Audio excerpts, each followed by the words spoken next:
मी अरुण घोडके. शिवचिंतन.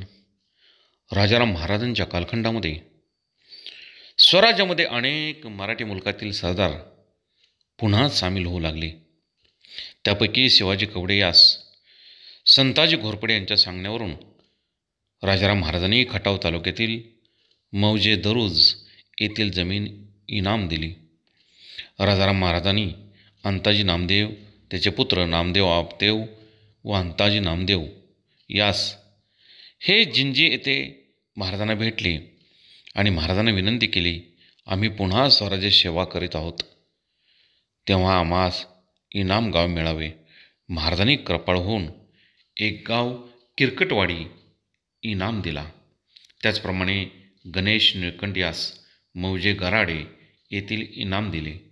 शंकराजी राम यास मौजे कोडीत येथील जमीन महाराजांनी दिली. राजा महाराजांनी तोकोत्रंबल यास मौजे सुपे येथील जमीन इनाम दिली.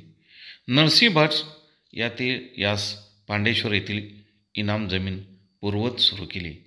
नरसिंह यास नैवेद्य नंदादीपाबद्दल हनुमंत बिन कृष्णाजी घोरपडे देशमुख याचकडून सातारा प्रांत परळी येथील देशमुख वतन मिळाले.